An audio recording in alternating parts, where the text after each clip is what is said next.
حضور نے فرمایا آؤ میں تمہیں پچھلے زمانے کے ایک ایماندار نوخیز ولی اللہ کی بات سناؤں. پچھلے زمانے حضور نے فرمایا پچھلے زمانے میں ایک بادشاہ جادو کے زور پہ حکومت کرتا تھا.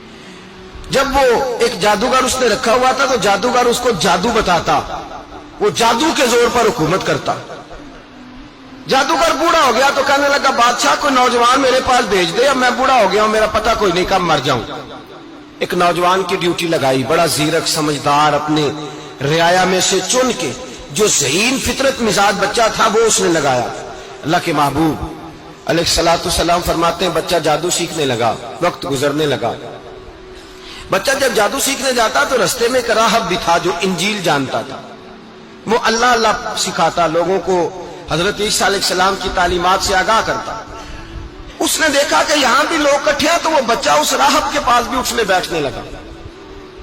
اب جب اس کے ساتھ اس کی گفتگو بڑھنے لگی تو اس کو باتوں میں لذت آنے لگی. اس نے راہب نے پوچھا کہ تو کون ہے اور کس طرح سے آیا ہے, کیا تیرا معاملہ ہے؟ اس نے کہا جی میں جادو سیکھنے جاتا ہوں, آپ کی باتیں مجھے بڑی اچھی لگتی ہیں. اس نے کہا دین سیکھ, جادو سیکھنے والے کافر ہو جاتے ہیں, قرآن و دین سیکھنے والوں کو اللہ کامل ایمان عطا فرماتا ہے. فرمایا یہ سیکھ. بچہ بیٹھنے لگا, اس کے پاس آنے لگا, باتیں دل میں گھر کرنے لگی. ایک وقت آیا کہ مسلمان ہو گیا. اور مسلمان کیسے ہوا؟ بچہ کہتا میں تجربہ کر کے ہوا. اب میں تھوڑا سا وقت جادوگر کے پاس بھی جاتا اور باقی سارا وقت وہاں بیٹھتا. میں ایک دن جا رہا تھا تو رستے میں اژدہا تھا, بہت بڑا سانپ تھا, رستہ روک کے کھڑا تھا. یہ حضور نے بیان کی حدیث. نبی پاک صلی اللہ علیہ وسلم فرماتے ہیں بچہ کہتا ہے کہ رستے کے اندر سانپ ہے, رستے بند ہے, لوگ چھتوں درختوں پہ چڑھے, ہراش ہے. کہتے چھوٹا سا روڑا میں نے اٹھایا تو میں نے کہا اللہ اگر جادوگر سچا ہے تو اسے مار دے. چھوٹا سا روڑا میں نے پھینکا, اژدہا کوئی نہ مرا. پھر چھوٹا روڑا اٹھایا, میں نے کہا اللہ اگر وہ عالم سچا ہے تو اسے مار دے.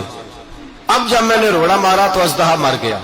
میرے اندر سے گواہی آئی نہیں دین کی باتیں سچی ہیں, نہیں قرآن کی باتیں اسلام سمجھانے کے لیے عرض کر رہا ہوں. اگرچہ اس دور میں انجیل تھی, اللہ رسول کی باتیں اچھی ہیں. کہتے میں مسلمان ہو گیا, اب میں نے راہب کے پاس ہی رہنا شروع کر دیا, جادوگر کے پاس چھوڑ دیا. اس بچے نے آنا. بادشاہ پوچھتا کہاں زیادہ وقت گزارتے ہو, تو بات گول کر دیتا. وقت تیزی سے بڑھنے لگا. اللہ نے اس نوجوان میں طاقت پیدا کر دی. اب وہ اس کے اندر نا اللہ نے توانائی روحانیت پیدا کر دی. ابھی جوان ہے, 14-15 سال عمر ہے. اللہ نے اب جو بیمار بھی آتا وہ دعا کرتا تو اللہ صحت عطا کر دیتا. جو بھی آتا. بادشاہ کا ایک درباری تھا, بادشاہ کو پنکھا جلتا تھا, وہ اندھا ہو گیا. کوئی ایسی تکلیف آئی کہ نابینا ہو گیا. بڑے علاج کرائے, شفا نہیں ہوئی. کسی نے اس بچے کا پتہ بتایا کانوں میں. اس کے پاس گیا تو بچہ کہنے لگا شفا تو ہو جائے گی پر کلمہ پڑھنا پڑے گا, مسلمان ہونا پڑے گا, جس پیغمبر کا میں غلام ہوں تجھے بھی بننا پڑے گا, دین پہ عمل کرنا پڑے گا, اللہ شفا دیتا ہے. اس نے کہا تو مجھے کلمہ پڑھا, مجھے شفا دے, میں تیار ہوں. اس نے کہا شفا تو اللہ دیتا ہے. اس نے اللہ تبارک و تعالیٰ کا ذکر کر کے دعا مانگی. یہ مسلم شریف میں حدیث ہے, طبرانی میں موجود ہے. اللہ نے اسے شفا دی, اس نے کلمہ پڑھنا شروع کر دیا.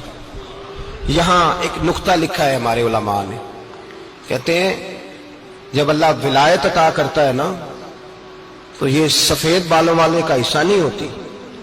اگر جوانی میں کوئی آدمی توبہ کر کے تصوف کے راستے پہ چلتا ہے تو سب سے زیادہ ولایت اللہ اسے عطا فرماتا ہے, سب سے زیادہ ولایت اس کے پاس ہوتی ہے. ابھی اس کے بال کالے ہیں, چڑھتی جوانی ہے, دعا کی تو اللہ نے, اور حدیث پاک میں موجود ہے کوڑے آتے تو شفا یاب ہو جاتے, اندھے آتے تو شفا یاب, برس والے آتے تو اللہ سے دے. جوان ہے. بادشاہ کے پاس وہ واپس گیا, وہ جو آدمی جس کی آنکھیں ٹھیک ہوئی تھی. بادشاہ نے پوچھا کہ کیسے شفا ملی, تو کہنے لگا میرے رب نے شفا دی. بادشاہ سجدے کراتا تھا, اپنے آپ کو منواتا تھا معاذ اللہ. کہنے لگا میرے علاوہ کون رب ہے؟ اس نے کہا وہی رب ہے جس نے تجھے پیدا کیا ہے, اور وہی رب ہے جس نے مجھے اندھے کو آنکھیں دی ہیں, وہی ہے میرا مالک. کہا اچھا تو مجھے نہیں مانتا؟ کہا نہیں میں اپنے رب کو مانتا ہوں. بادشاہ نے اسے سزا دی, ستایا. اس نے بچے کا پتہ بتایا, پھر بچے کو بلا کے ستایا تو اس راہب کا پتہ بتایا. راہب بھی قتل ہو گیا, نابینا بھی قتل ہو گیا. بادشاہ نے کہا سپاہیوں سے اس بچے کو لے جاؤ اور پہاڑ کی چوٹی پہ جا کے نیچے پھینکو تاکہ مر جائے. بچہ پہاڑ کی چوٹی پہ گیا تو ہاتھ اٹھا کے کہنے لگا یا اللہ میرے لیے نہیں اپنے لیے,